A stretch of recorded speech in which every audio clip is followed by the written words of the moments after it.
Paranormal, UFOs, monsters, mysteries. You're listening to Talking Weird. And now, from a cabin deep in the Northwoods, your hosts, Dr. Dean Bertram and Jen Durrell.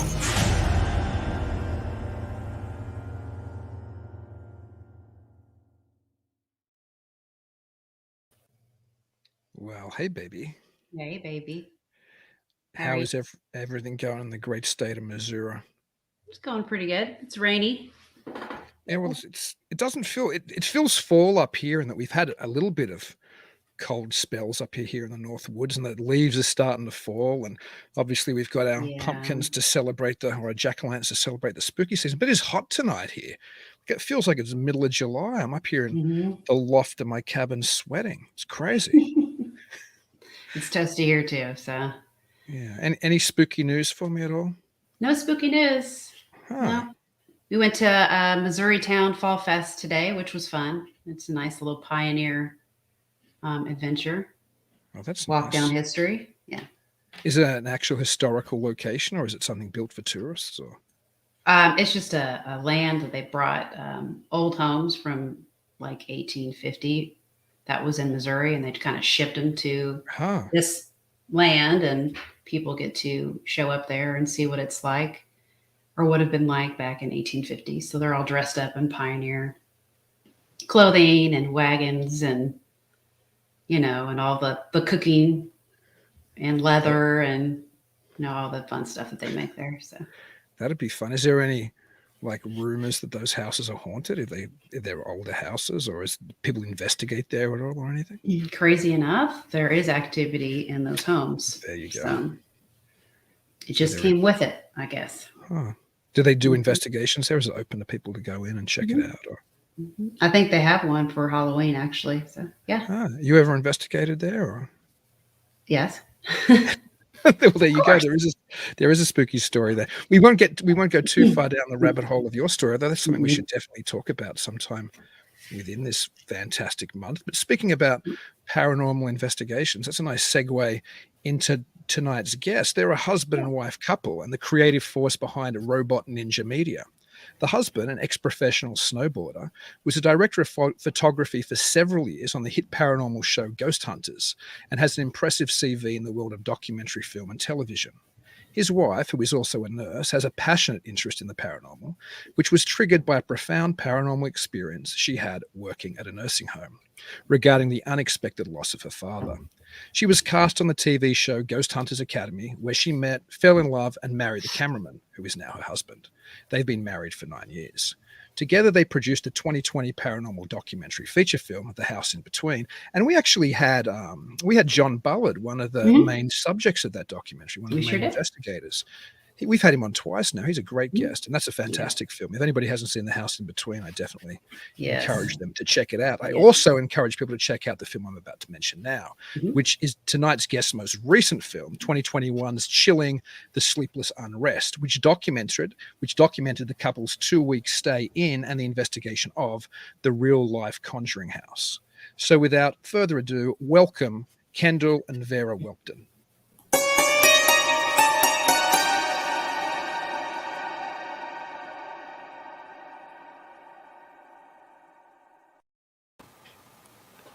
Welcome. Hello. Hey. How are you guys? Good. How are you guys? Awesome. We're doing good. Yeah. Good. Other than there's a heat wave in the North Woods, but I guess I shouldn't complain because I'll be thigh deep in snow in a couple of months. Yes, probably. Ooh, I love snow. That's awesome. In the north, the part where I am is kind of central North Wisconsin, so it's a nice creepy part of the world. Yeah. Nice. Lots of weird. You guys need to make a documentary up here. Yeah. I've never been. Oh, it's nice in Wisconsin. Yeah. That's Very nice. Oh, I think we'll just keep going. They'll come back. Okay, that's good. No, I mean up here is weird. What are some haunted locations here that we've talked about looking at, you and I ever? I know there's some down south. Now in Milwaukee, there's Shaker's Pub or something, which is a famous. Hey. I don't know what happened. We were talking about us having to go to Wisconsin, so I guess we have to go now. Yeah, you do. I know in Milwaukee there's a number of quite famous buildings. I think there's a bar or pub called Shaker's Pub. I think I could recommend cryptid things, but I can't recommend direct ghost things. So if you ever want to come up here, hit Jen up. I'm sure she can recommend a place or two. Definitely, awesome. Yes. Are we frozen? It kind of looks like it. I'm very sorry. Let's see what's going on here. We'll just wait. Do you want me to go ahead and do their trailer? Yeah, why don't we play the trailer for the Sleepless Unrest? Okay, That's a great idea. Let me kind of get it moving here. We'll have to think of some locations to recommend for them up here. I think Shad Lewis who's another guest of ours, has written a number of books on haunted locations in Wisconsin. I know Linda Godfrey has. I actually have Linda's book on haunted locations, I think, on the bookshelf over there. I don't know if there's sound there. Oh, by the way, Jen, make sure you hit the sound button. I did.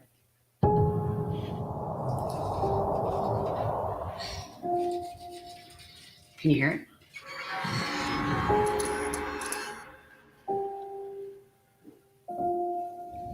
We have been warned. Something bad is still here. You should mic your microphone. At nighttime, it can be dark and sinister.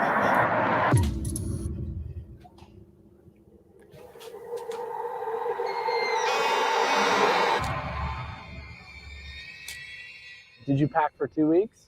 Yes, sir. Let's just film everything. Nobody's doing this. Nobody's staying at a place for more than 1 night or 2 nights. We're living with this.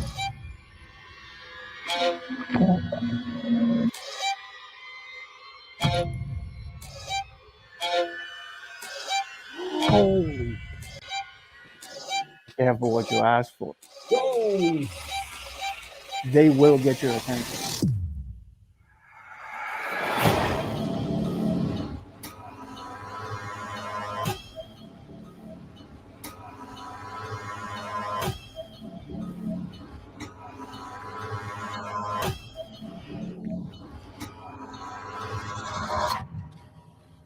Who's there?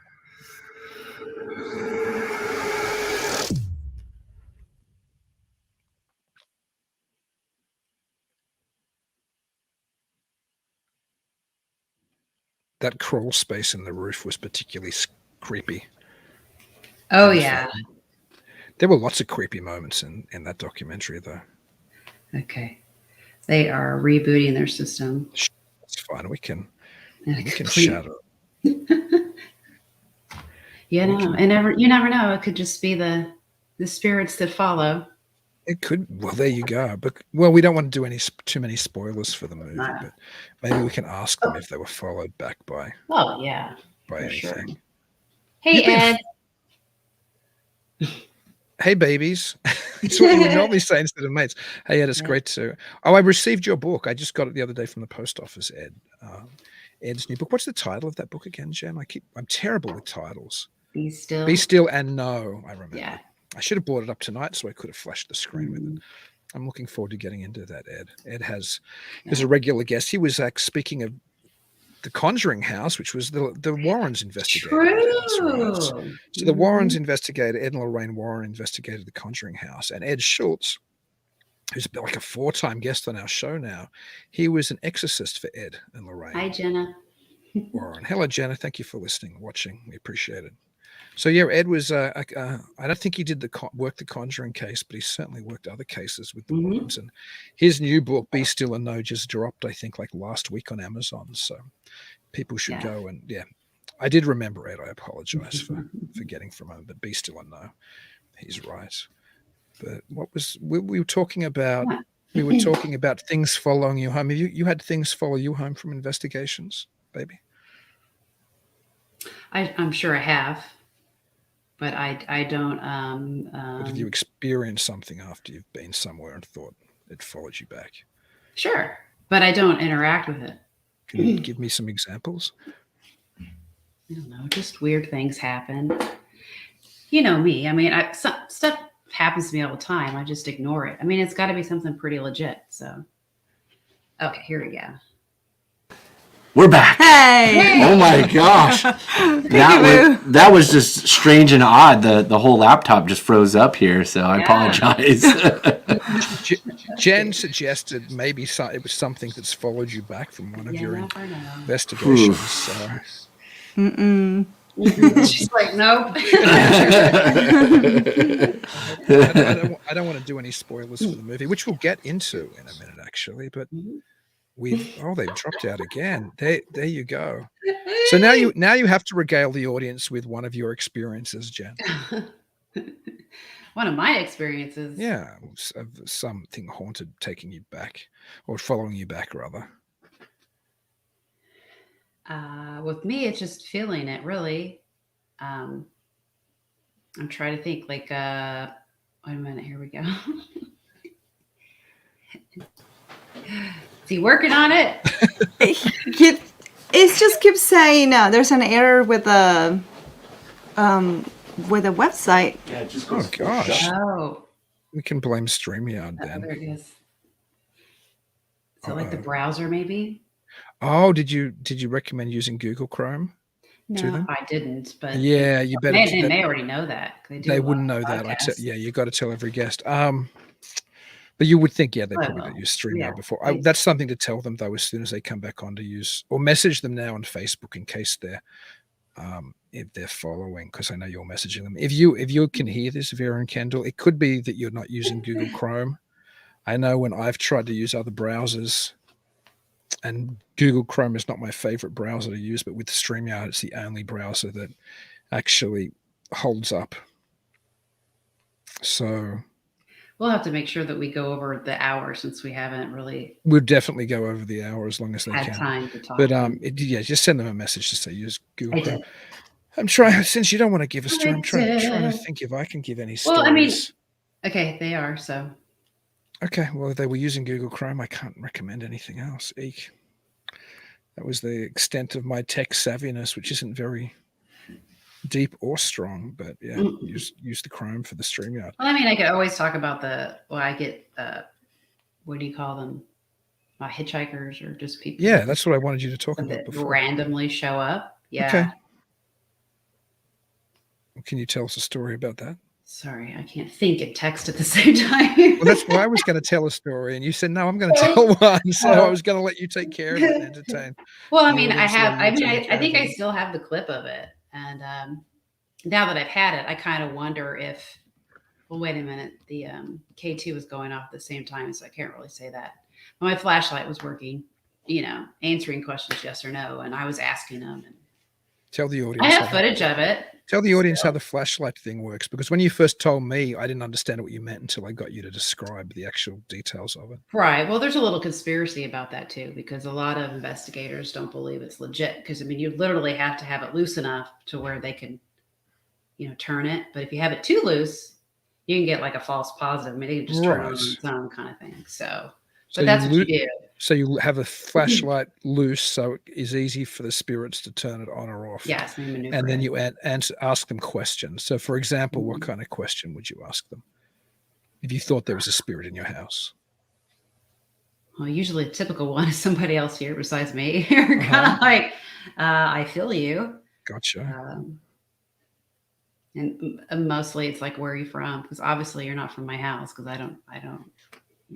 So I eventually got into a bunch of questions, and for what I gathered from the yes or no was somebody that I live near a hospital.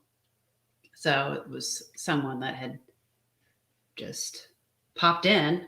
I mean, I don't know how they know to contact people or talk to people. But we gathered it was a child and was in a car accident and passed away. I forget what year. So it's something I should have researched a while back, though. I was a child. I don't know if they ran over a young child. Gosh. Mm-hmm.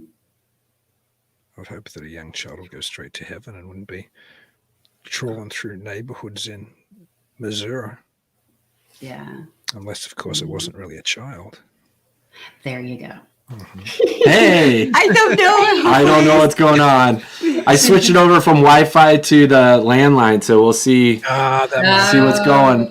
Maybe, but it's weird because it keeps crashing my computer. My computer, the whole thing just shuts down. I don't know. That is it's crazy. We got the gremlins in there. Yes, someone doesn't want you to talk tonight. Well, we just showed your trailer. Awesome. Thank good. you. Very cool. Dawn, what happened? Yes. So before we go into all the fun questions, yes, I can hear you. Yeah. But oh my goodness, the gremlins really are playing around with the Whelpton's Somebody system. doesn't want us to talk to them. No, maybe not. Who I don't knows? know. Darn it. I got a bunch of questions. I know you do. I know you're a big fan. I love that of their documentary. Work. Yeah, you were messaging me or Facebooking while you were watching it and saying how much you enjoyed it. Yeah, I was the same way with The House in Between. Yeah, they're both top films. Yeah, very atmospheric. Okay. Yeah.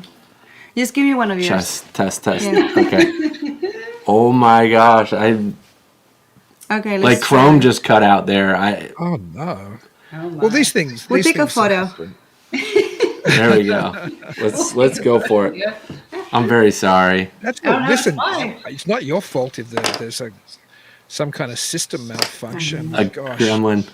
Exactly. We haven't done it. Uh-oh.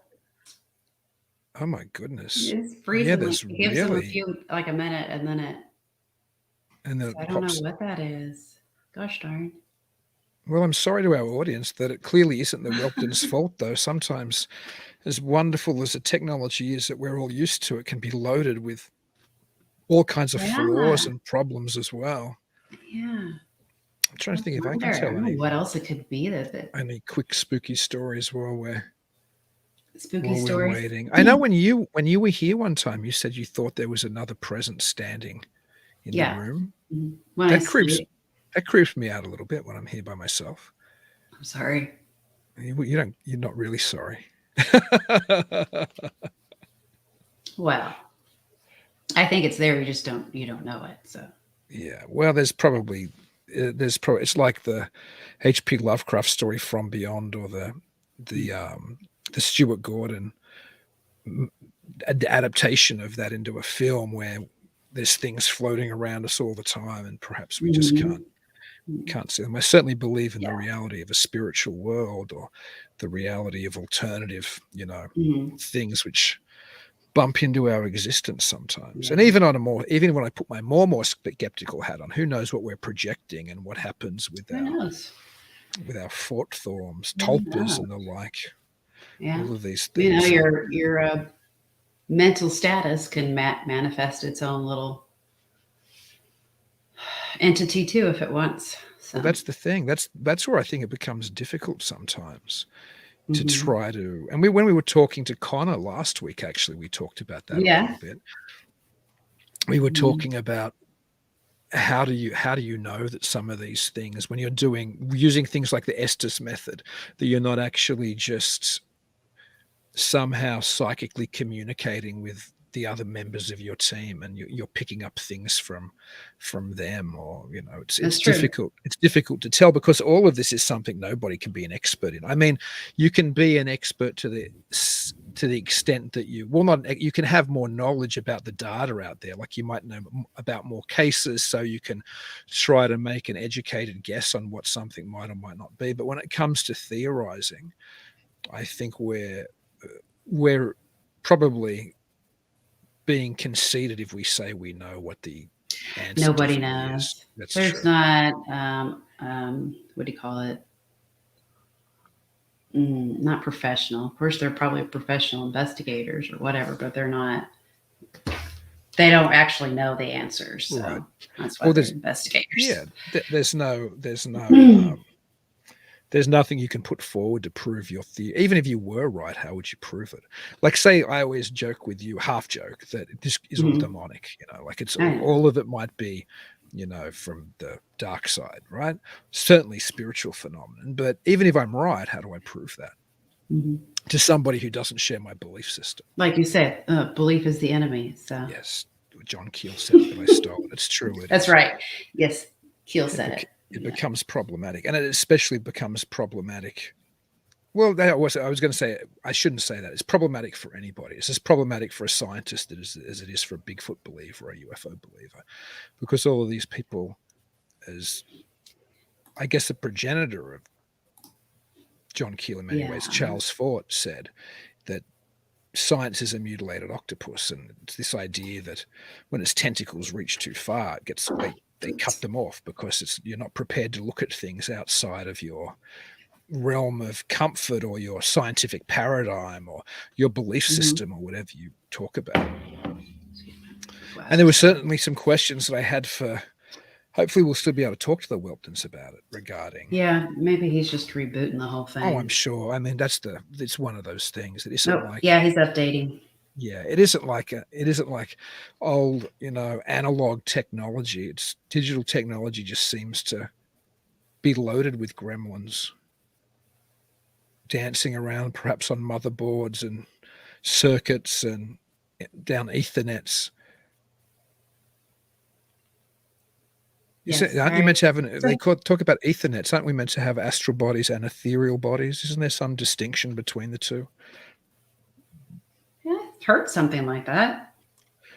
Yeah, so maybe, who knows when we took... The Ghost in the Machine. That was even something that Ed had put up here, but I didn't... Oh, you should put it up. Ed's filled with wisdom. Yeah, he's got here... Oh, okay. We were talking, so I hadn't... He's got this one. Yeah, exactly, Ed. And then he's got this one. And we got Poltergeist. There you go. And then, hey, I am out. He's like, Thanks, Ken. Yeah, just check back because the Whelptons will probably come back, and we'll go as long as they can stick around. We'll still go. They said 2 minutes, so he's updating. Yeah, but I mean, as long as they can stick around, we can still do a full length show with them. We'll definitely do a full hour. I mean, yeah, as long as we've got lots of questions. I know it's later where they are as well because they're out east. So. Midnight. Here's Joe. Hey, Joe. Thanks for listening, man. It's always good to know you're listening / watching. Yes. Oh, excuse me. I have storms. Oh, I can hear it. I thought you were about to say, excuse me, my belly's grumbling. I didn't eat dinner tonight. It's been that loud before. Yeah, that's pretty loud. Good grief. I didn't think we were getting any more, so I was hoping it was over with. Because before we even came on, I had to go out there and grab I put my little graveyard tombs out there. Of course, they're styrofoam. For Halloween? Halloween, yeah. Already decorated. So I made just to go out there and grab them. I was afraid the wind was just going to throw them across the neighborhood, but we got them. I've we had a big gust of wind. Yeah, I haven't decorated. I've carved one jack-o'-lantern, which is sitting behind me, but I mean, that'll only be good for another day or two, and I'll have to throw it in my compost pit. I had to cut a couple of my pumpkins because one of them was really soft. This morning, Josie poked a hole through it. She's like, I don't know why it's like that. Of course, squash bugs, and then I don't know what else is going on. Oh, gosh. But then when I came home after that, I noticed that my vines were turning brown. And it's rained a lot, so I don't know if too much rain or what. So, eek. Fun stuff. My pumpkin patch is, I mean, I had like you did powdery mildew. I'm sure this is fascinating for people. I know. It's in the spirit of It's in the spirit of Halloween. I did cut off all the leaves. No, listen. This is the first I've grown pumpkins inadvertently before because something's come out of the compost. A pumpkin vine. But this is the first year I've had a pumpkin patch, and I mean, it was for the spooky season. Mm-hmm. It's because my daughter loves. My daughter loves something to do with your kids. Yeah. Charlie Brown, the Halloween special, one of the greatest cartoons. Best one ever. Well, I'm partial to Christmas. The Great Pumpkin. But the pumpkin one's definitely the second greatest. And yeah, what's the first one? The Christmas one? Yeah, the Christmas one's the greatest cartoon ever made. But the second, probably the Great Pumpkin, Charlie Brown, is probably the second greatest cartoon ever made. And my daughter loves peanuts. I raised her that way. And she wanted a pumpkin patch like Linus has. So hence we grew it. Hi. Hey, guys. Hi. Oh, man. It's all right. Thank you for trying so much. Anyway, it's all good. I appreciate. Now, I was saying, if this does work now, we go ahead. We're happy to still do an hour if you're happy to still do an hour. So awesome. When I do the audio podcast, I'll just cut out all of the me and Jen blathering for the first 20 minutes. As funny as it is, but yeah. So we can still treat it as an hour Oh, I interview, think it although I froze think we again. lost them Gosh darn. again. Maybe we'll still do this show tonight, but maybe if it keeps failing, we'll have to get them back on another time to give them a fair actual interview space. Anyway, so Linus and the Great Pumpkin. So that's why I grew the pumpkin patch for my daughter this year. And it's a fascinating, it's fascinating to have one in your front yard because it does have all those, at least for me as an Australian, it has all those American quintessential Halloween connotations to have big pumpkins out there. And to think of the Great Pumpkin visiting perhaps on Halloween. Nice. Poor little Linus. But I know. yeah. I do love that the smallest town, because I'm in the middle of the woods, as most regular listeners will know, but the little town closest to me, it's less than 1,000 people. It's a tiny little town. It's probably about a 7 to 10 minute drive from where I live. On Halloween, it feels like the 1970s still there. I'm assuming I had 1970s Halloweens in Australia, but it was only me and my friends probably in all of Sydney who trick-or-treated because I was obsessed with Halloween. It wasn't celebrated at all in Australia back then. People would be shocked when, you go to their door, they go, what? Trick-or-treat? What are you talking about? Trick-or-treat? That's a bloody American thing. Get out of here, kids. I'm not even kidding you. Really? It wasn't. Now people do celebrate it in Australia. Well, they're in such a rabid COVID lockdown. I'm pretty sure there'll be zero celebrations this year. There'll be no trick-or-treating. But it was like still a holiday, a pagan holiday, though. I mean, did they still do that? I assume pagan groups somewhere might have, but they certainly weren't part of mainstream Australian culture in the 70s into the early 80s. But anyway, since then, it's become a bigger deal. And, again, when Australia was still open and wasn't under tyrannical lockdown, people would have Halloween parties and go to bars on the closest Saturday night dressed in costumes and things. So the last probably 5 or 10 years I was in Australia, it became a big thing. Anyway, as I was saying, I imagine, speaking about the smallest town near me, which is nice to talk about than Australia's current dreadful situation, is that on Halloween night, it genuinely feels like what I think the 70s was. It isn't overblown. There isn't much traffic. It's the decorations don't seem as big as I've seen in cities and bigger suburbs. They seem smaller and a little more lower key, like perhaps the 70s would have been. And it just has an old-fashioned feel. Like when you walk the streets of that town, you can imagine it's, Haddonfield in the famous John Carpenter Halloween movie. It just feels old-fashioned. So I love taking my daughter trick-or-treating to our closest town. It's fantastic. Yeah, it's fun. I know Josie's excited. Wyatt's not so much since he's going to be 14. So, what are your kids wearing? Do you know yet? Josie's currently deciding. Yeah. Wyatt thinks he's too big. Well, Wyatt probably is too big to trick or treat. At that stage, it was starting to become a little bigger at that stage when I was mid-teens. And so I would take my little brother trick or treating, but I would always have to hide in the bushes out the front, So it was like a big kid there. And I remember one time people going, "Who's that down there behind those bushes?" Just his brother, So, I think Wyatt's probably, although I do see even here sometimes when I'm out trick-or-treating with my 5-year-old, she was 4 last Halloween, but 5 this Halloween, that there are kids who are probably on the cusp of, you're probably too old to be trick-or-treating now, leave it for the little ones. But I guess it's a free-for-all for the candy grabs. So True. So who knows? What's the favorite Halloween costume you've ever worn?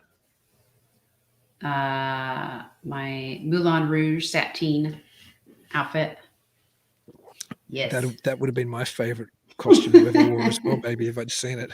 Yeah, that was a good one. My friend was a costume, not really a designer, but she worked in the theater department at the college. So the difference she made between the whole corset and get up. The difference between you and Nicole Kidman. She's like 5 times hotter than Nicole Kidman. Oh, stop it. Well, it's true. I mean, I'm just being objective. So that would have been a cool costume, though. Yeah. I think probably my favorite, because I continued my Halloween obsessed tradition when I was in Australia. So I just continued to throw big parties into my college years. And one year, the house me and my brother had, our college house, we decorated it like crazy. And this is before it was really big in Australia. It was just getting big. We went to a lot of trouble. It was like a haunted house. And we had bands play there. We charged a door fee for catering. Like it was like a major event. Police came and shut us down because we were making so much noise. We were in the suburbs. But anyway, that's by the by. I had a fantastic Leatherface from the Texas Chainsaw Massacre costume that year, and I had a real chainsaw. I think I borrowed it from my stepfather, Alan. Thank you, who's probably listening. We took the blade off, but at the end of the haunted house, so guests would come walk through our house to get to the big backyard area where we had the stage and the bands, and when they walked out the back, there'd be me. There was this pool of blood with body parts in it, and there'd be me starting the chainsaw and getting all frustrated like Leatherface because I couldn't start it. And most people thought it was funny, but in fairness, there were some girls there who were genuinely, I think, pretty terrified by the crazed Leatherface grunting in his, human skin mask, and wasn't real human skin. I think it was the Dan Post Leatherface mask that I bought. But yeah, that costume was an awesome costume. My goodness. And the funny thing is, since I've been in America, I have worn 2 costumes since I've been in America. Well, one year before I was living here, shortly before I was at a Halloween party in LA, and I had a monkey suit, which I thought was hilarious. Like in This Bad Touch, the Bloodhound Gang song, those monkey suits. Oh my gosh, yes, that's awesome. Yeah. So that was my costume that year. And I had this fantastic full skeleton suit, which I've still got in the basement. I don't even know if it fit me anymore because I probably put on a couple pounds since I first came here. But I used to love the Happy Days Halloween episode. See, as a kid in Australia, I always loved American culture. So we didn't have Halloween, but what taught me about Halloween was probably Charlie Brown and Happy Days and shows like that. But I think it was it Potsy, I think, had in that one of the early Halloween specials had a Halloween suit, like a black suit with the Halloween bones on it. I thought it was about the coolest thing. And as a kid, I think I had some other costume, and my mother might have turned it around and painted with some kind of I don't know, like whitewash. She painted a bones collection on there. Hey guys. Oh, we can't hear audio. Can't hear. Yeah. Can you hear us? We can't hear any audio. I don't know. Can you hear us or? Here. we can't hear you. Yeah, we can't hear audio. Oh no, he's like, I don't know. What's going on? I'm sorry, guys. Yeah, we can't hear you. I don't know. Is your thing on mute? Maybe. Is it? Can you hear us? Can you hear us? Because we can't hear you. They're gonna come back on. Okay, fantastic. But it stayed longer though. It looked like it did. It did stay longer. The Potsy thing in Halloween. I think it was Potsy had the skeleton suit. I thought it was the coolest thing. So I've got a skeleton suit here. I probably need to dust off and wear again at some stage. But yeah, the spooky season, Halloween. I just actually shot a video about Halloween that you saw, which I haven't shared yet. Mm-hmm. Which I'm pretty excited about one way or the other, but we won't talk about that too much yet because it's kind of hush-hush. I might need some sage. There you go. Possibly. Who knows? Computers. Yeah. And it is our first official Halloween show, so it is the time of the year when the she and the fair folk, the other crowd, the good neighbors are perhaps getting ready to be more active. Yes. Because, as I talk about in that video, which I'm not going to talk about anymore, but in the Gaelic countries in Scotland, my part of the world, Ireland, I mean, where my family originally comes from, on Halloween, we tend to think about it was a time when devils or demons or spirits of the dead prowled the land, and perhaps it was. Mm-hmm. But perhaps the thing that was most prominent or most prominently feared or gave people most reason to be concerned during All Hallows Eve and Samhain was the fair folk, the fairies. Mm-hmm. That's what people used to be worried about because they were more active. Well, And in fact, and sometimes it's difficult to delineate actually between the spirits of the dead, and it's very complicated. But and the she and everything else. But my point is, we were talking about gremlins before, perhaps interfering with the technology. Yeah. Who knows? Maybe one or more of us have offended the good neighbors. Okay, let's try again. Hi. There you go. I hope this works. Okay, let's see here. We're gonna send you a video of what our screen looked like. It was like glitching out, like I don't know. This is just interesting. Oh, wow. It's just interesting. We haven't had this before, so I apologize. That's all right. But it gave me time to rant about Halloween, which is always fun. You can't hear? No, There you go. Can you hear us now? Yeah. There we go. You can both hear us? Yeah. I'll send you the video.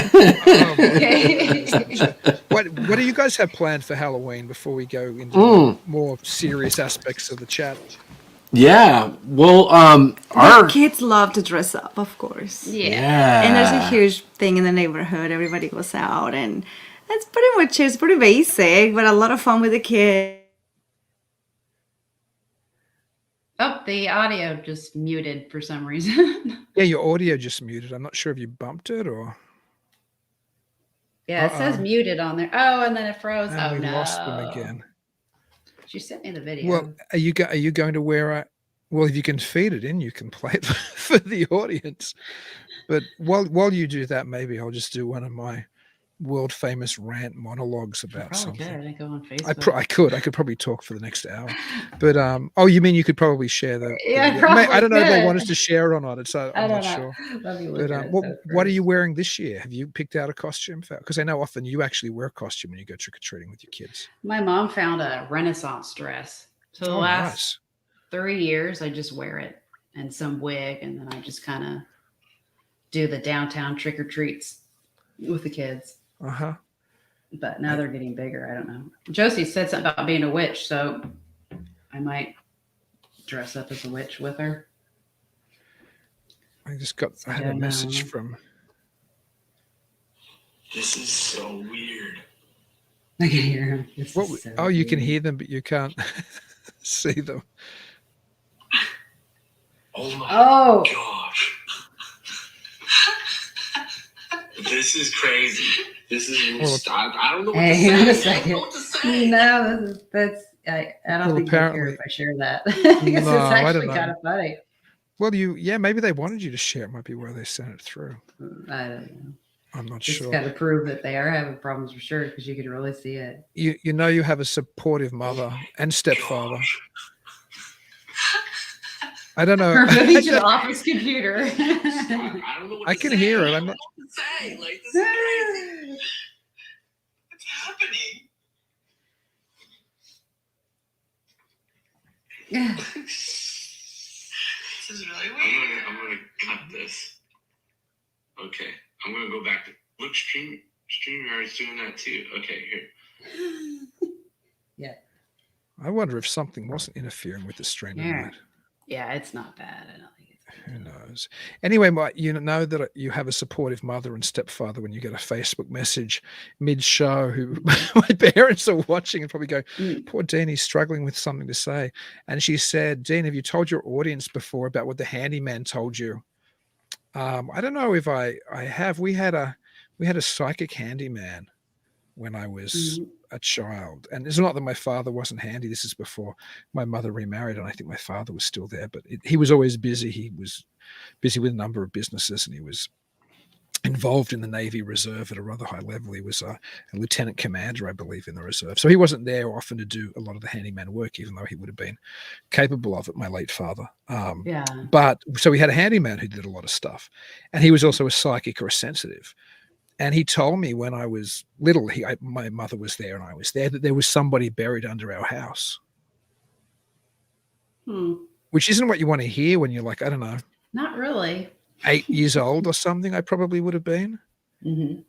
And then I remember I was and my mother mentioned this as well, there were these weird human-looking faces in the bathroom tiles in our bathroom, like something had, kind of human emerged. Faces. Yeah, it looked like these haunted, scary faces in the tiles. And whether it was, our predilection to see order and chaos. What is it called? The phenomenon where you see faces.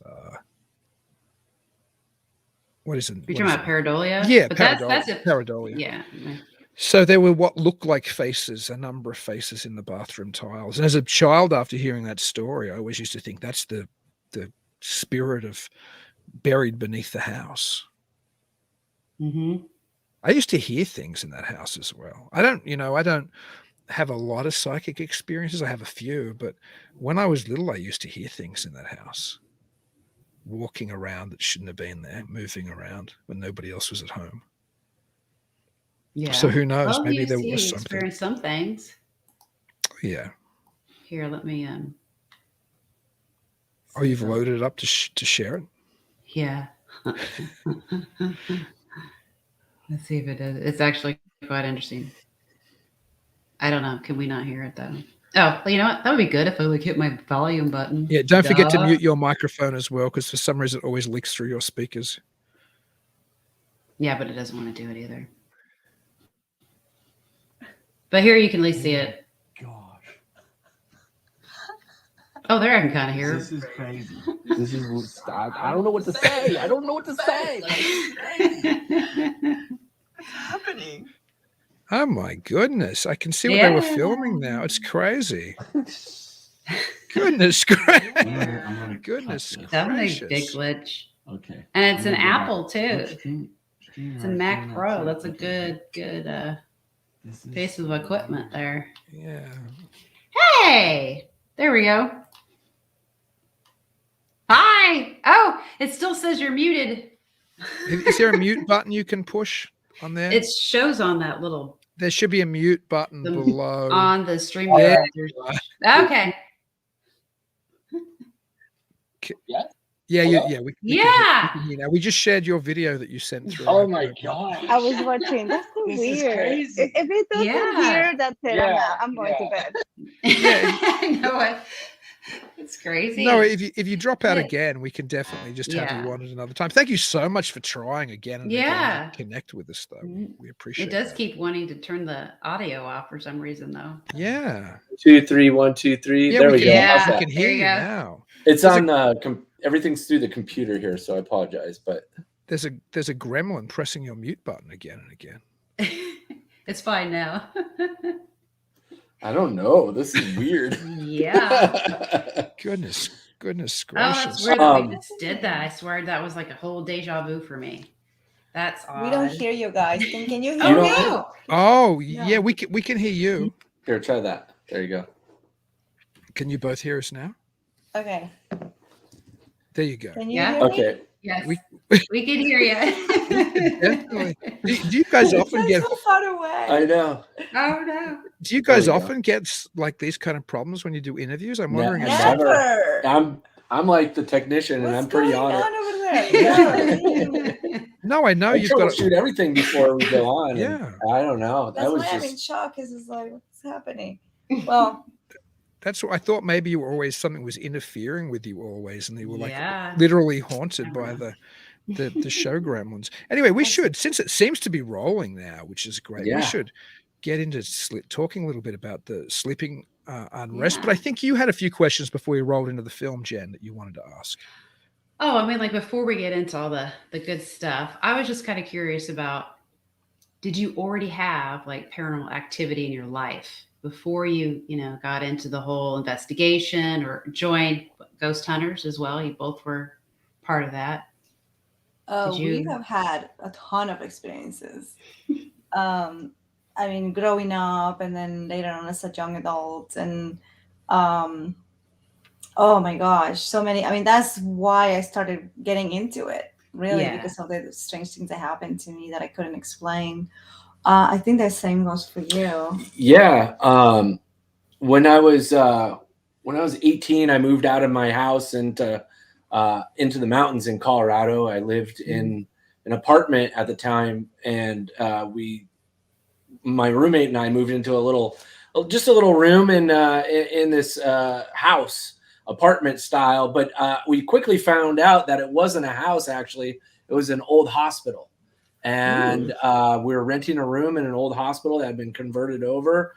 And the first night, immediately activity started happening in there. But you said the rooms were left untouched, and it indeed still had like hospital old equipment. Yeah, there was some equipment in some of the next door apartments that hadn't been lived in. Down in the basement, we found out there was this big table, and I found out later that it had gutters on the side. So I'm thinking it was a mortician's table that was left in there. That's where the laundry was, down in the basement. So yeah, that house was very active, and I got my first taste of living in a haunted house and dealing with a mischievous entity. And yeah, I had a major experience there that kind of changed things for me and got me to apply for the job for ghost hunters, and that's kind of why I ended up on Ghost Hunters. Can you tell us about that major experience? Yeah. So one night, my cousin and I, my cousin was visiting me from out of town from Illinois, and he was staying at my apartment, and we had decided to go next door into one of those rooms, one of those apartment areas that hadn't been touched and wasn't lived in. We had access to it, so we went right in there, started exploring upstairs, and saw some of the hospital beds, and kind of got the creeps and didn't feel right about being in somebody else's space. So we came back out down the stairs and back into my apartment. And that's when we just came into my apartment, that's when a picture just ripped off the wall and flew at us. And the picture was nailed to the wall with roofing nails. And it was forceful. It created a breeze. My cousin and I both looked at each other and said, you saw that? You saw that? Yeah. And then we honestly, we ran out of there. We were so scared. Yeah. That is scary. I would have freaked out too. But yeah, I mean, there was enough stuff that had happened in that place that kind of made me scratch my head and want to know more, So like the TV used to turn on and off. Oh, the TV turn on and off. Things would get thrown. You will go snowboarding, come back, and all your doors will be open. All the lights will be on. Yeah. All the TVs will be on. And then you said, I love this story because he one day was so upset that you yelled at Austin. What do you say? I said, hey, you're costing us money. Would you stop turning up the heat full blast and keeping the lights on when we go away for the weekend? And it was always messing with us. In the middle of the night, I just hear in the kitchen, I'd hear like forks being thrown in the sink real loud. Like it would be just like bam, just lots of noises. Did you go look? No. You never wanted to look. You just wanted to ignore it. So when I went to bed, we had this door like that I would have to pick up and like basically jam it shut. So it was like it didn't lock. The house was all like bowed. So the door we pick up and jam it shut. So you're kind of in for the night. You didn't want to like mess with the door in the middle of the night. And I will say one time I woke up in the morning and the door was wide open. And we were trying to figure out how the door had opened because it's so forcefully hard to get the door open. So, it seemed like the door opened for us. My first night there, I felt a cold breeze over my face. Like there was no windows in the room. It was just like a closed off room with no windows or air conditioning or anything. Oh, the typical. And this huge breeze and I was in a sleeping bag. I didn't even have a bed yet. And it had like this ripstop material, the sleeping bag did. And it made this loud, it was forceful breeze. It was just like right over my face. And that's when I was like, that was probably a ghost. Like, I was like, that was not anything that I know of for sure. So I actually had my head in my sleeping bag and I was just like sitting there, like freaking out for the whole night. Good grief. Right. For me, it was more. Oh, go ahead. No, go ahead. Tell your story. I want to hear it. No, ask the question. Did you ever what? Well, I was just, if you ever figured out the history of it. You said it was a hospital. Did the prior? I did. Yeah. So the town is an old gold mining town. It's in Fairplay, Colorado, which is 10,000 feet in the mountains. And half the town burnt down. And part of that fire killed a lot of people. It hurt a lot of people. So a lot of people, they died in that hospital from the fire. They were brought to the hospital.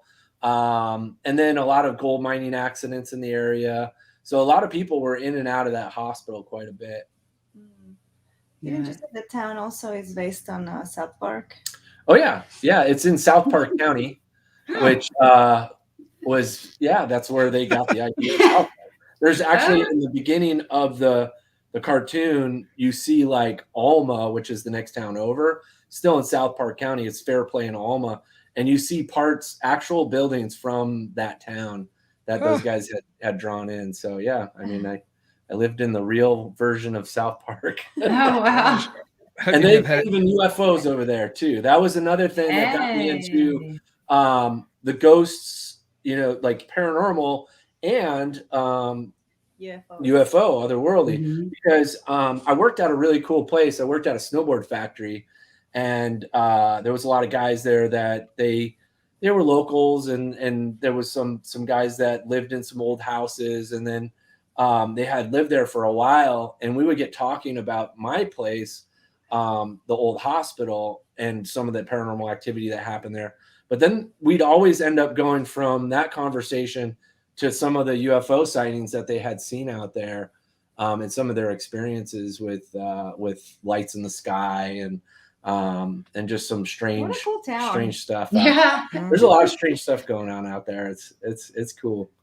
That begs a question I was going to get to far further in the conversation, but since we're there, I'm going to hit it now. Do you see any commonality or similarities between these various paranormal manifestations, which we usually think of as separate, like UFOs and ghosts? Do you see that there's a space where they might coexist, or where it might be the same phenomenon causing both? This could take your whole hour away. Yeah, I know. Yeah. I mean, we're starting to, the more we deep dive into our research on some of our projects that we've done and our new projects, we're starting to find that there's some interesting stuff happening outside of locations that are haunted. In our Sleepless Unrest film, you see you see some strange lights that we had documented outside the house. We're not ready to say, yes, there's like a correlation between UFOs and ghosts. I don't know if we can ever say that with the technology we have, but I just see that there's some strange things in a lot of reports in these hotspot areas. One thing I always do, and I started probably a few years back, maybe 5-6 years ago, when I was on Ghost Hunters, just for fun, because I'm really fascinated by UFO sightings and some of the technology and stuff. So I would check the MUFON sites to see if there's any kind of reports in these haunted areas, and I started seeing a pattern where yes, there are a lot of reports in some of these haunted location areas. It's just kind of interesting. It's hard to tell if there is some kind of, maybe these things aren't ghosts, maybe they're multi-dimensional travelers. Like, I'm just not sure or ready to call it anything yet, because I don't think we know, but there is something interesting happening at these sites. For example, the Conjuring house.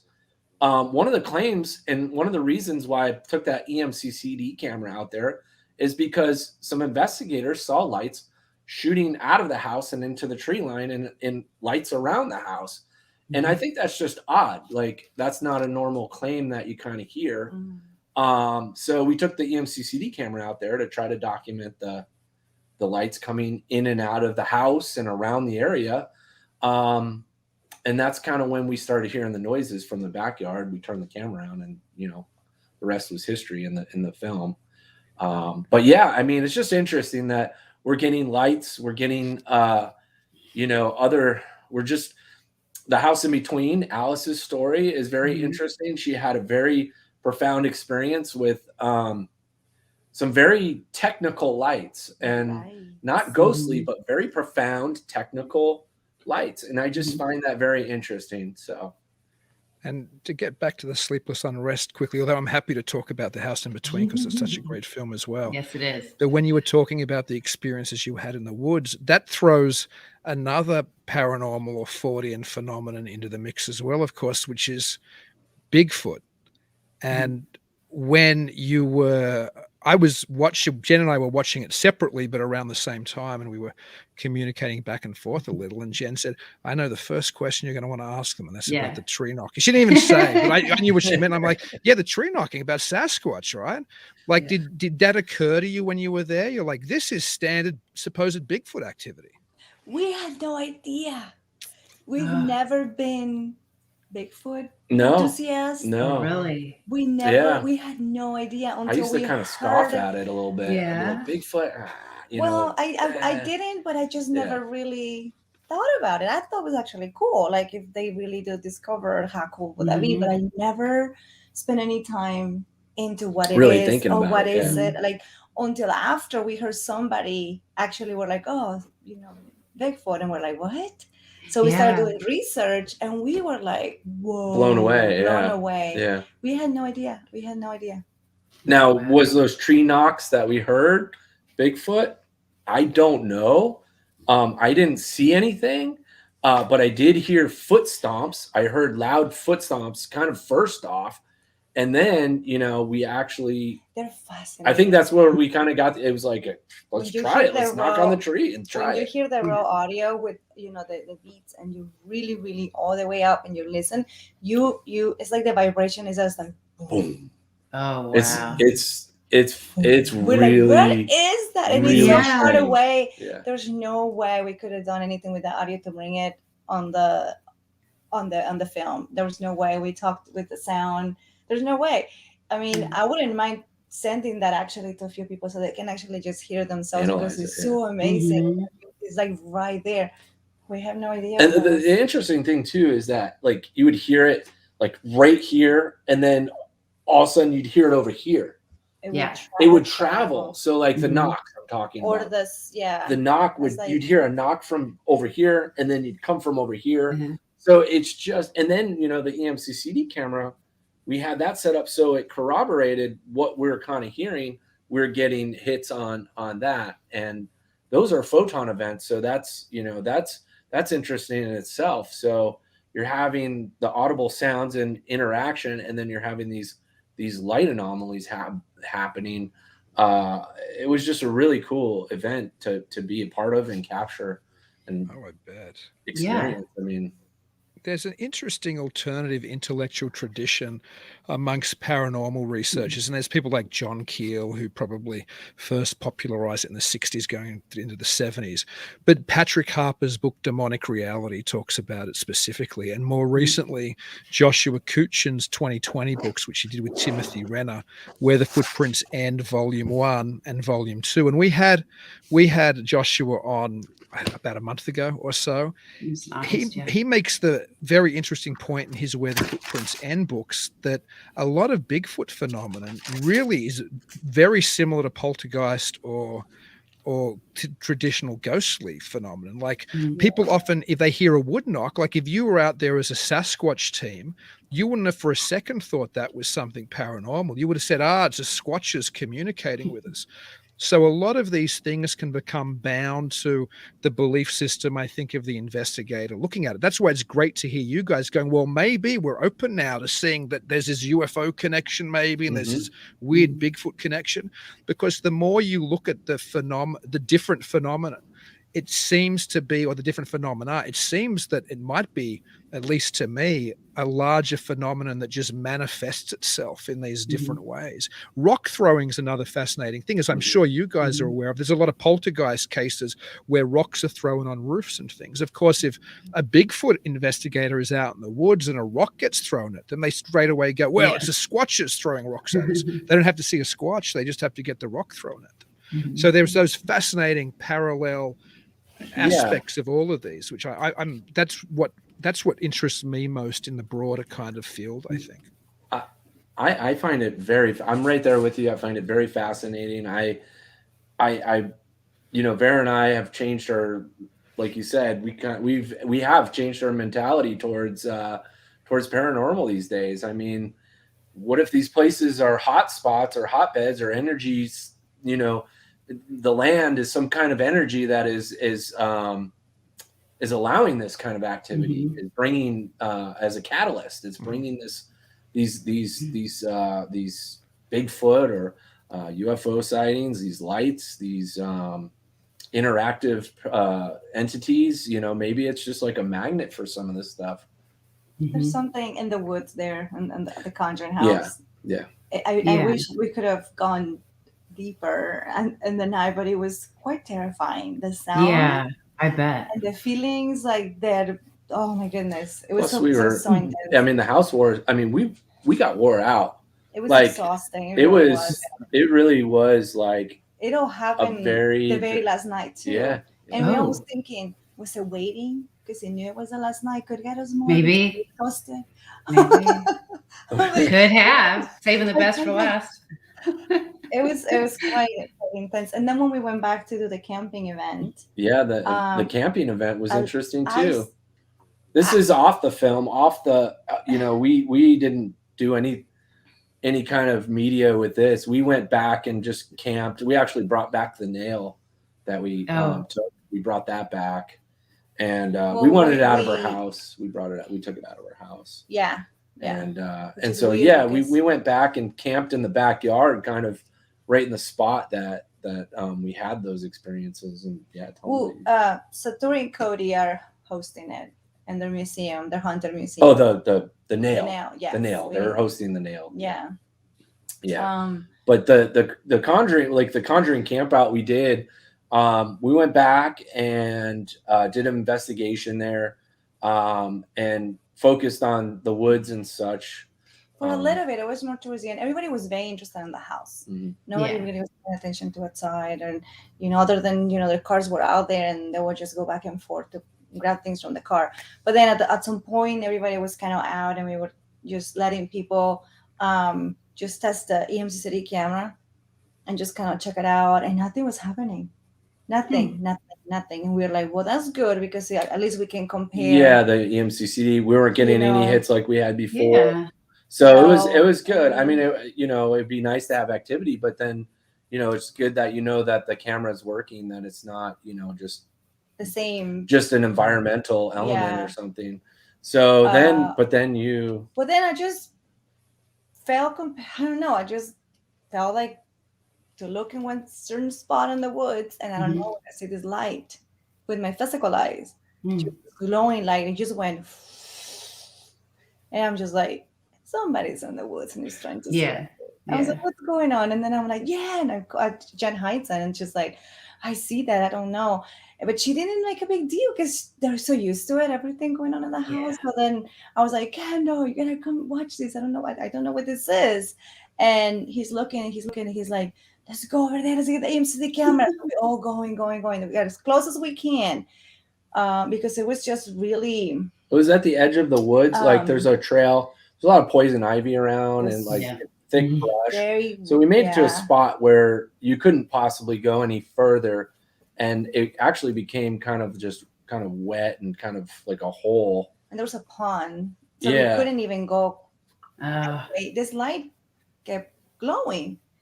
And we're thinking, is it an animal? Or is it a cam? Is it a and then we thought maybe it's a trail cam. Maybe, and then we asked Corey Heinzen, is it a trail cam over there? It's being triggered by the motion, and he's like, no, there's nothing over there. And it was pitch black, you couldn't see anything. So then we get the flashlight, and I was like, can you hear me? Can you repeat this pattern? So I just go flash, and then sure enough it goes flash. And then everybody got excited. So everybody gets their flashlights and then they start trying to communicate. So that everybody's taking turns. And then everybody's going flash.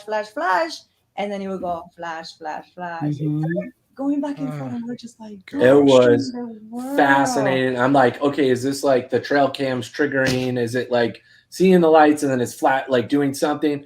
And like, let's move. So let's move and see. And literally we start moving and we went like, we went around probably like a good 40 to 50 feet off to the side, and the light actually tracked us. and fall alongside of us. I mean, it stayed a good probably 40 or 50 feet from us, but it was visible for a while. I don't know what it was. And then it's it stopped. Yeah, and then it was gone. Oh, like it's gone. And one of the guys was like, "Are you still there? Can you hear us?" And then he did it again. Yeah. It seemed intelligent. Yeah. I just kept thinking, you can hear the frogs, you can hear it was alive, the whole. No lightning bugs. There was no lightning bugs out there. No, but I keep thinking, is there some species of frogs that we don't know about that's like glows in the dark? Maybe it's like mating season. It was too profound. I mean, it was just too profound. I mean, it was just like it was there. It was so interesting. Yeah. But we looked in the morning to see if there was any trail cams or anything, and there was nothing out there. There was nothing there. In fact, it was happening right above, like near the pond. Yeah, we're almost in the pond. Like it was almost in the pond. Yeah. But if it was any kind of gas or anything, wouldn't it just be one? It wasn't gas. Gas would be like, it wouldn't be a defined circular light. But yeah, it was interesting. There's definitely some really neat stuff going on in the land in that area, and not only at that house, but the neighbor's house and some of the areas. There's so much more. Yeah, there's a lot. Yeah, that triangle. We were hoping to Bridgewater Triangle. If you want to research that, that's only, I think, 15, 20 miles from the house. The Bridgewater Triangle.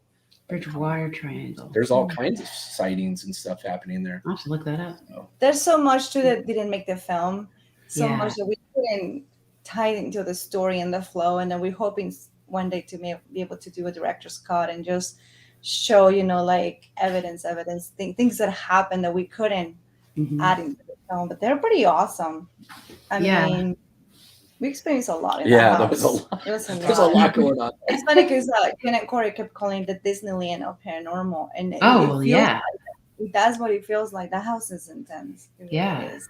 It sounds like it. Like you guys even mentioned, like in there about the King's War or King Philip's War. Yeah, King Philip's War. Yeah. I even had to go look that up. Corey brought that up, and we literally went to this case saying, let's not research anything. Other than we listened to a podcast from Andrea Perrin just on just about her experience at the house, and that was it. Like we didn't have any time though.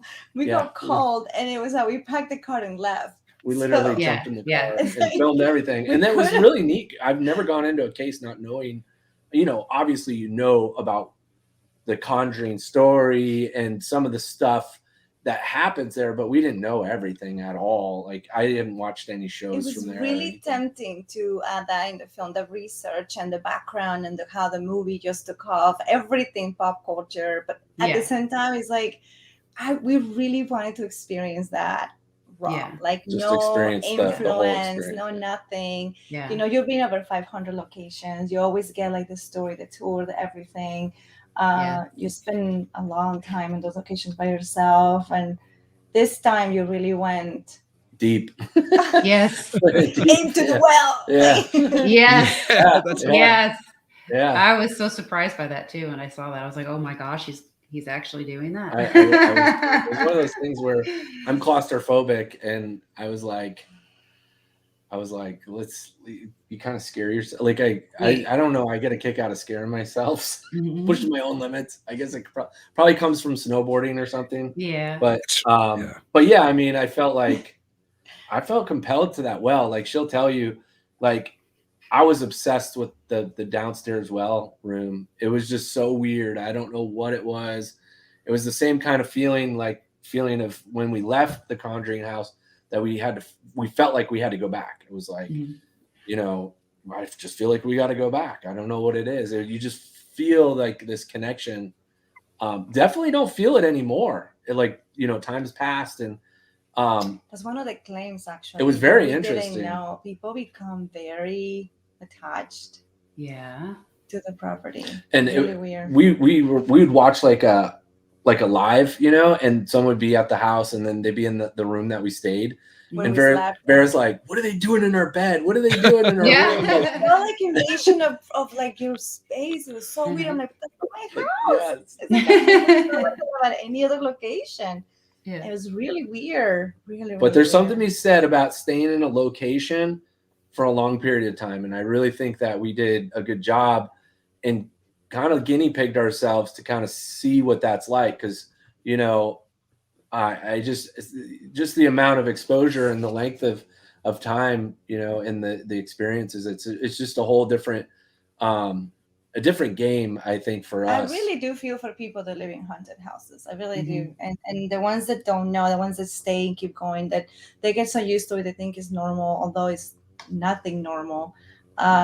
Like Miss Alice, I mean, she wants up her house for the house in between, but she refuses to stay there, and they continuously experience things there, and it's just fascinating. Like, it's like, seriously, like, I don't know. I tell you that the house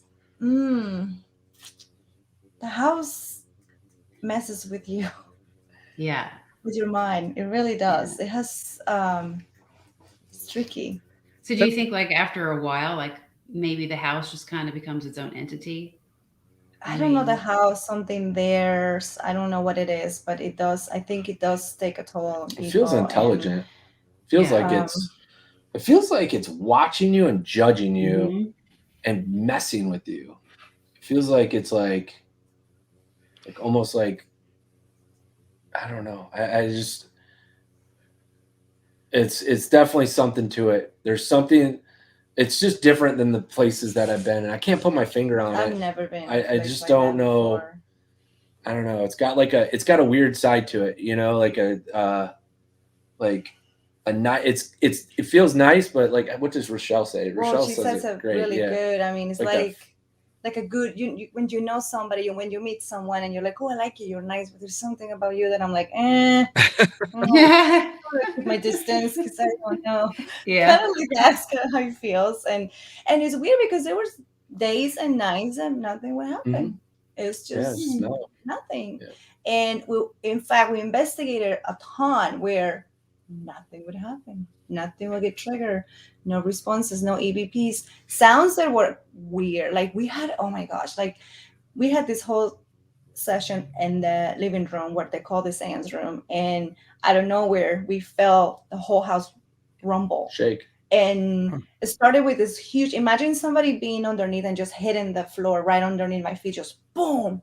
And everybody's just like, what was that? And like I jumped and like took the camera. We jumped because we're like, oh my gosh, like you felt it on your feet. And then the whole floor just starts to oh wow. And Corey Hines, and in fact goes, is that an earthquake? Like it has to be an earthquake. It's like it feels too real. And then they looked it up, there's nothing. And the dogs went crazy. They started just like howling and of course making everything more tense and more scary because you're like, what are they feeling? And it didn't show up on her. And then Rochelle had her digital recorder on, and then the next time when she reviewed, there was nothing, zero. Cameras didn't catch the audio. Like it's so weird because we all heard it, but it didn't come up on the nothing. It didn't come up on the audio anywhere. We had multiple devices like GoPros, camera mics. I don't understand. It doesn't make sense. And that part didn't make the film for that reason because that kind of see it jump. Like you just there's no noise. You just see it. We didn't want to add anything to it, so that kind of leads into a question I had for you guys. Obviously, when you're talking about some of those feelings you get, that must be very hard to capture cinematically as documentary filmmakers. And the fact that some things don't show up, which seem to be there, but your equipment, audio and visual equipment doesn't pick up. What are some of the other challenges of filming this movie or anything within that kind of paranormal realm and telling a story to capture these kind of moments? Very good question. One of those is actually very good question. So for Vera and I, we've really, our whole motto is to capture the experience. Because if you have a personal experience and it wasn't captured, it just doesn't work.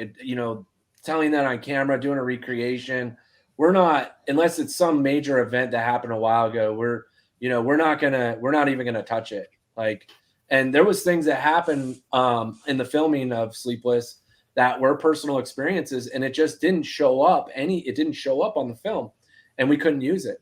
It was really hard to tell that story. So like you felt you got touched in the basement. Yeah, I got my arm touched, and I thought for sure it was like, I thought for sure you'd see my, I thought for sure you'd see some kind of movement in my sleeve. I had a long sleeve jacket on. I thought for sure, I'm like, okay, this is being documented. I'm like literally like play by play, all cameras on it, and it didn't show anything. Nothing. It showed no movement in the sleeve, and so like I just can't use it. I can't use it unless it's evidence. Back, your personal experience is backed up with video. So what do we do for this? We've learned how to just be rolling all the time. I mean, we had 14 cameras always rolling with their DVR system, our DVR system, our production cameras, the GoPros. So you always have to be rolling. You have to have a camera in every room. We have 4K cameras now, and so we can zoom in on them, and we have the quality that we can capture a lot of stuff that way. And so we at least got the audio and the video from the DVR camera, and as long as we can get the other cameras up fast enough, we can use that, because we're using the one wide angle, and then we're running fast to grab all the other cameras to get them up, so we're able to kind of capture the whole moment as it happens.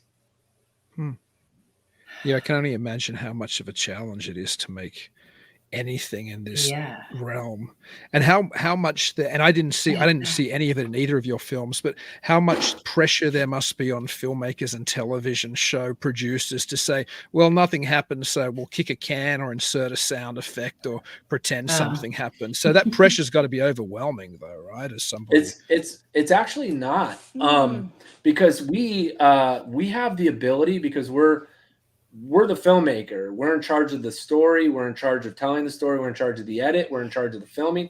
We're in charge of everything. So when we go into these films, we're going in saying there could be nothing that happens here, and we have to be able to spin on a dime and go a different direction, and be able to say, hey, you know what? Like, this isn't about the house, but it's more about outside in the land, or it's more about maybe the struggle of the owners.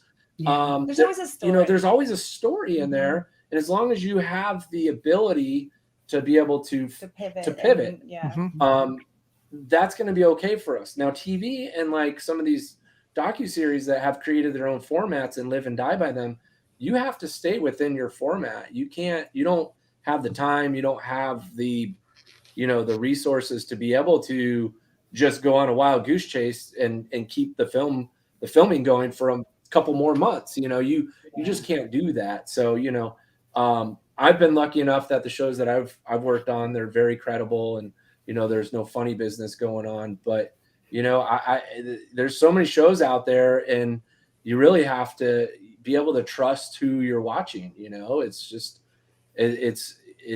a, most people know. I mean, it's the audience is smart. Too, Sometimes we know when it's just for pure entertainment and when it's for serious. I think they know. Mm-hmm. You could tell when some of them are really, really scripted too, like some of the reality shows. It's just it's unfortunate. I mean, that's it's interesting. Yeah, they're put together, like they haven't even like ever talked to each other, and they put people together, and then they're like, okay, like you're a team, Yeah. Like, okay, well. I'm remembering some of the challenges we had real quick. One of them, it was about 4:30 in the morning, maybe 5, and we're loading footage. We're exhausted. Everybody's Brian and Rochelle are in bed, and we're not even filming. And then I don't know where we start hearing noises, footsteps, and voices, and we're just like, let me finish. I just want to go to bed. And then we just look at the GoPro and try to go capture it. Like, it will never stop. For this particular case, it never stopped. It's so frustrating. Like, there was times where stuff would be happening. I'd be like, can you just wait till I have my camera up? Yeah. Like, you're like, hang on. And then, you're doing a battery change. Or we're doing an interview. And remember the interview? We're doing an interview with Brian and Rochelle. And They're on the couch. It was daylight, and I don't know where Brian just looks back and he's like, "Oh, I thought that was Jen." There was nobody. And then a few seconds later, his battery on the main camera starts draining. Like he was about 15 batteries. I think it was like 12 to 15 batteries, just drain, like every 2 minutes. Drain. They were charged. I mean, I think you might misplace one or two. Yeah, maybe one or two are bad. All of them? Yeah, that was crazy. And at first he wasn't nervous. He was like, oh, okay, whatever. I just keep changing, keep going getting batteries. And then I started I felt like something was like in between him and I, because I was sitting down asking the questions. He was standing up with the camera, and then Brian showed in front of us. And then your body language changed. And then I just felt this like pressure, like something hovering, just kind of like big and just heavy. And then I felt it and I felt uncomfortable. But then it wasn't until I turned to my left and I see Kendall uncomfortable. And I was like, he does not get uncomfortable. Yeah. Nothing makes this guy uncomfortable. He's not afraid. He goes, you saw him. He goes in the basement by himself. He doesn't care. And I was like, why is he nervous? And I started thinking, does he feeling what I'm feeling? And then I looked at it, and you just gave me the look, and I'm like, crap, he's feeling what I'm feeling. This is weird. And I'm just thinking, I just want to get my interview done. I was like, I don't know what to do. And then you kind of like freeze a little bit because you're thinking, okay, do we turn this into an investigation? Do we like go for it? Yeah. Just leave it alone? Do we ignore it? Like, what do we do? And it was daylight. We didn't have the right equipment. I think we did a quick video with you took your iPhone out and just kind of filmed a little bit to record what was happening. But then it just went away. So we're always investigating. Like when you go and stay at the house and you do what we did, it's like the second you walk through that threshold of the door into the house, you move your bags in, you're in investigation until you leave. Like that's kind of like the mindset that we went in. And we would ask, I remember we would try to communicate a lot, and there were something that is pretty standoffish. She wouldn't really answer back a whole lot. It was very curious. It felt very curious. It felt very just kind of like, what are you doing? Yeah. So they kind of had to check you out first before. Yeah. Well, that went 0 to 60 it quick. It did. Like these doors, I don't want to give away too much, but the slamming, and then it's like this door and then that door. That was the scariest night for me. It was crazy. I mean, it got crazy in there. It was like, and then it's calling her name out and stuff on the spirit box. First of all, what do you think about the spirit box? I like it, but I don't like all of the extra noise. So it's hard to decipher through. And I've seen some investigators that have found a way to quiet it. So, but I'm still kind of out on it. I find it very interesting though, when they do answer yes or no questions, especially do you have footage of what his name is, John Huntington. And he had that experience. That's fascinating. That's really weird. What about you, Dean? Pretty open. I'm not an investigator the way Jen is, and funnily enough, I'm not skeptical in the sense that I think there's something out. I do think there's something there. I'm skeptical too. I think people can have a type of a bias to what they hear and want to interpret it the way that they want to hear it. So a lot of things that I see on paranormal shows, the ones I think are legitimate, or the movies like yours, which I do think are legitimate, I still tend to wonder if there's an interpretive bias on some of the things that happen. But I was actually about to ask you guys a very similar question.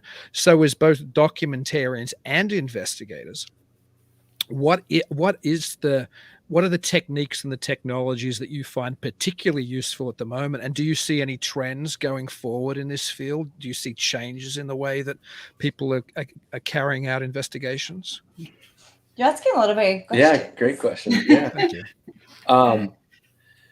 So, camera technology is definitely number one on my list. I try to stay up on the latest low light cameras. I think that's a good rule of thumb for people that are into investigation. If you're documenting your experience and you're filming in the dark, you want something that's very low light sensitive. So, for me, I use the Blackmagic, and it's got like the dual ISO that is clean, so it does a good job. And then I use fast lenses. So for the documenting part, I feel like we got a pretty good setup. But then there's the paranormal side of things, and I think for us, we're big on using any kind of camera that we can, the DVR cameras that can capture are rolling all the time. I think that's very, very important. Mostly for objects, anything physical, anything moving, doors, anything, because in reality, I mean, for anyone to capture a ghost on a DVR camera, I mean, that is it's very rare. So rare. But we've been experimenting with a camera that I learned about on Ghost Hunters from Brandon Elvis. And it's the EMCCD camera, and we used it in the Sleepless Unrest. Which I begged him to buy me for my birthday last year. Yeah. And he was so nice. And he got it for me. I found these, they're hard to find. Like the camera is very, very hard to find. And I found one from actually Raytheon, the government, their government issue. And so, yeah, we got those teched out and we started using them. And we're seeing some pretty neat results with the cameras. Yeah. And, we've done a lot of tests on we got 2, so we can have a control, we have 2, so we can set those up and see if they're, if they're both registering the same thing at the same time. And so we're getting some really neat stuff with these photon events. Showing up in the footage, and I think there's more to these light anomalies happening in these active locations. We don't know what it is. We don't know yet. We can tell you, oh yeah, it is so and so. No. Yeah. We're documenting it, and it's interactive. It's definitely, which is interesting. It's definitely responding to what we're saying, which is very interesting. And I mean, it's there, so we're capturing it. I think that's very important. You have to capture what you're seeing and what you're interacting with, or else you're never gonna. It's just a ghost story, that you tell. I think, more people that bring good, credible footage, with good quality cameras, good angles. I think that's very important, and that's going to help science get involved. That's going to help, more people get interested in this and want to put more resources into this. I think that's a big thing. I feel like, science might not be on board, because how are you going to get funding for your science experiment idea when you're, this is just so taboo, or, it's just so, it's still not there yet. So I feel like the more. But we're surprised there are some scientists out there that are interested. They're just starting to come around, and that's really fun. That's really it gives you hope. And when I've talked to a few, and you're like, oh my gosh, this is so what we need. This is just what we need right now. So bringing footage, like bringing video, good, credible, good documented evidence to. I'm hoping for something that will produce good audio. Yeah. There's not a whole lot that I can say, oh my gosh, I'm in love with that or not. Like I was saying, the spirit box, I don't know yet if it's really reliable or not. I witnessed that to do nothing, to give nothing to other than just radio signals. Yeah. And I noticed groups of people listening to it, and everybody's listening a different word. Yeah. Somebody's like, bye. Other people saying like, face. It was Maria, like everybody's just listening to different things, and you're like, oh my god, and that can go on for hours. You're like, this is not working. But then you hear the occasional word that is so clear that everybody hears, that pertains to what's happening at the moment, and that's when I'm like, what's going on? It's a coincidence.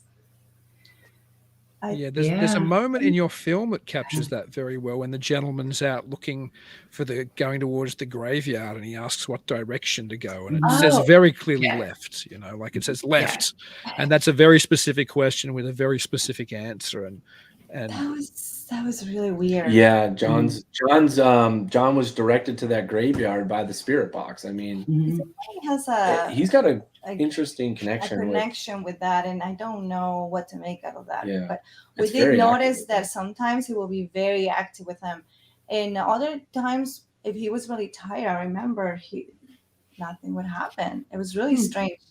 That will be worth some research. Maybe. It was interesting. I don't know. I mean, there's a part that they didn't make the film where Kendall was just randomly. We were just filming. Nobody was talking. You weren't talking. You were just filming, and then he said Kendall. Everybody clearly heard Kendall, and then later on he said well, and then he said well. So it's just 3 words, but then we're like, well, then you connect them, and then everybody started teasing him. Oh, he wants you back in the well. He wants you back in the well. So, I don't know. I don't know what to make out of that. So, yeah. But anyway, back to your question. Yes, something with audio will be amazing. Like, I don't know. Do you feel that anything will be trending in the future? I think. I have a prediction for high-speed, low-light cameras. I think that. I think we need to be able to shoot 1 million frames a second in super, super low light. I think we need to be able to see maybe on the ultraviolet spectrum, IR spectrum, or some just very, very low light, super high speed. And I think once we start doing that, we're going to start seeing some stuff that maybe is vibrating faster than our eyes can see. I think maybe some of this stuff is vibrating in a certain frequency that cameras can't really see, that you only have so many, your camera can only see so fast. And I feel like a lot of this stuff might be vibrating below the spectrum or above the spectrum that your cameras can see. So I think by slowing things down, you'll be able to, along with UFO activity, I think you'll be able to point those cameras at the sky and maybe see that there might be more out there that we're not seeing with our human eye. Are there techniques like the Estes method, for example, which you guys are interested in playing with? Or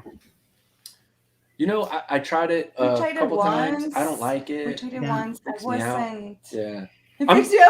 I'm willing to look, I don't want to shoot anything down because there is no rules to this. There is I'll take a look at it. We'll try it. We'll, give somebody brought it to us. We'll give it its best, best shot. Maybe there's something there. Maybe this over here might go with this over here later and it creates this one thing. You just never know. The Estes method.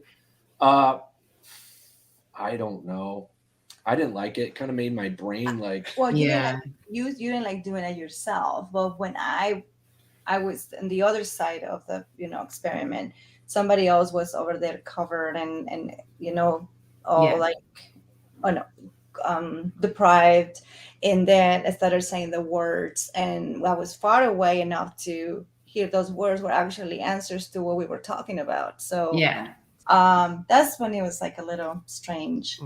Yeah, we were outside. There was one time we were outside. You were the house. outside. Yeah.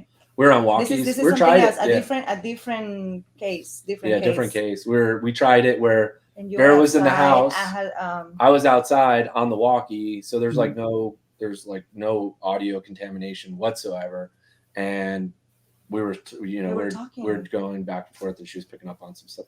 It's interesting. It's definitely interesting. I think why the Estes method interests me theoretically is that it might be, and this might be where science could become interested, the way that it used to be, and I think it still is, I haven't followed the science, but the way people like Ryan used to do psi experiments, like the idea of some type of ESP or non-verbal, non-physical communication between people. Because I often wonder how much of this, and this is something I'd love you to give me your feedback or your input on, how much of the paranormal might have to do with ourselves or us projecting something or interacting with our environment. And Estes method to me suggests that it could have as much to do with people psychically communicating as with talking to spirits of the dead, for example. For sure.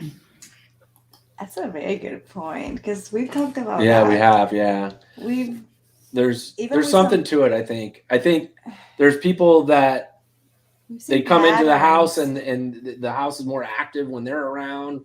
Or things that they want to happen actually happen.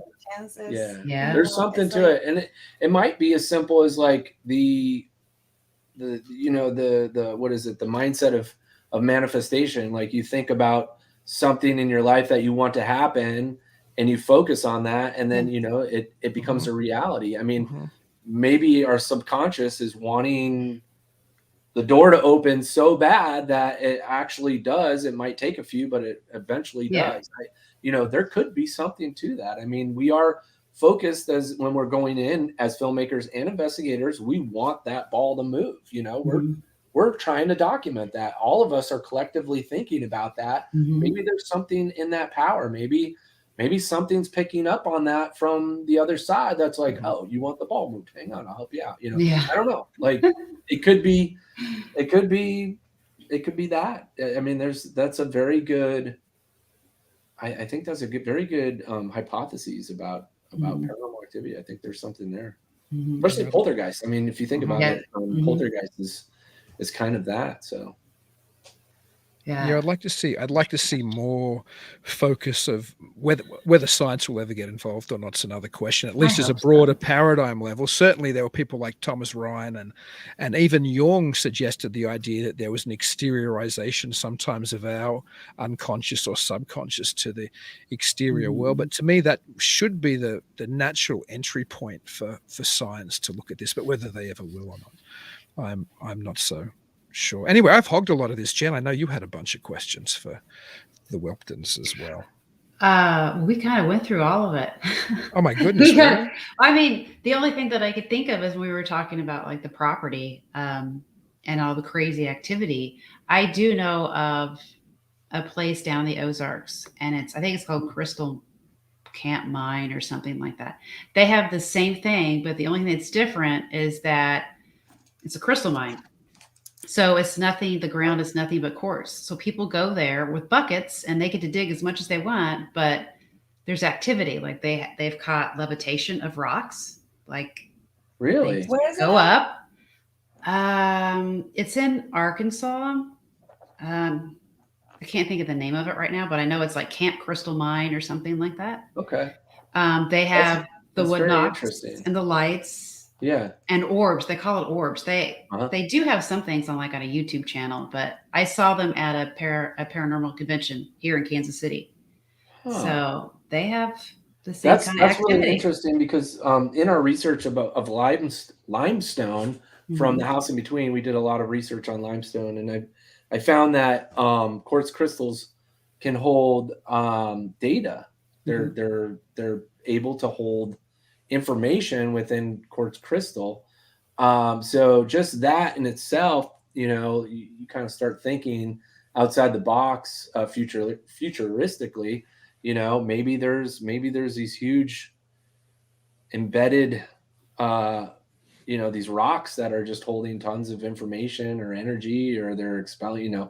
There's something about crystal. I really do feel that. I think that. Some of these hotspots are holding limestone or crystal, or they tend to see lights, or have this paranormal activity. I think there's something to the land, like you were saying, and crystal might be a catalyst. Or I would love to go there. That sounds interesting. Oh yeah, I know. I still want to go there. There's another. I'll have to send you the link so that way you can see where it's at. Yeah. Now, the Conjuring house went up for sale again recently. Is that right? Yeah. There's no inside track story there you can share with us, or there's no. No. They. I mean, exactly what they said. They're just ready to sell. So I mean, we're like, oh, we really hope that it goes to, someone like Corey and Jen, and I know they want that too. So they'll do what's best for the house, you know. Oh, that's good. Hopefully you guys can get back there, whoever buys it, if you're going to do more investigations in the woods. Do you plan to do more work at the house if you can, or? Yeah, I would love to. I mean, we're going to be on a live on Halloween. Yeah. Oh, We're going to go, we'll fun. be on there virtually And speak Halloween. with the parent family. Yeah. Wow. So Yes. we'll be back there virtually for Halloween, and then we might be back. We might get back with Brian and Rochelle. I think they got like an event there, so we might try to zip on down. We're working on a couple films right now, so we're can you share any of that with us? In the Any cave. hints? I can't wait. I know, to we can't share. wait. I can't physically tonight. There's so much I want to share, and I think you guys, you're gonna like it. We're just talking about some stuff that I think that they'll related to that. Yeah. Oh, so, I can't wait to have you guys back on. Tell our audience though how they can watch the Sleepless Unrest and keep up with whatever you guys are doing. Yeah, the Sleepless Unrest. You can find it on Amazon. You can find it on Google Play, Vimeo, YouTube. This is all VOD, video on demand. You can find it on, you can get a DVD at Amazon. And go to our website, though. The easiest way to watch it is go to our website, and that's the sleeplessunrest.com. And you can find everywhere you can watch it. And we also have some merch up there. And it's fun. It's a fun movie. Definitely leave a review, comment. Like we listen to our fans and our critics, and it just makes our filmmaking that much better. So definitely give us your input after you watch the film, and we just love hearing from people. Yeah, I encourage everybody who hasn't seen it yet to watch it. By the way, I love that opening sequence when Vera is like, checking the computer and things. And I won't spoil it, but it was just like you were in for a ride with that opening sequence. It was awesome. It was fun to film. I really enjoyed it. But listen, let's have you guys back on whenever, especially when you've got another project out, because you were both a blast to talk to. Absolutely, yes. We'd love to. Excellent. Until we see you next too. Keep it weird. Oh, we will. Yeah. I love your poster in the back, by the way. Oh, yes. My head's in the way. Yes. Yeah. You want to. Oh. All right. Keep it weird. Bye, guys. Thank you for joining us tonight. If you're interested in checking out more episodes, you can find us at talkingweird.com. If you haven't already, please like the show on Facebook, Twitter, and Instagram at Talking Weird Podcast. Make sure you never miss an episode by subscribing to Talking Weird. We're available on most podcast platforms and YouTube. And if you do enjoy the show, please leave us a review. Dean and I would really appreciate it. Until then, stay safe and keep it weird.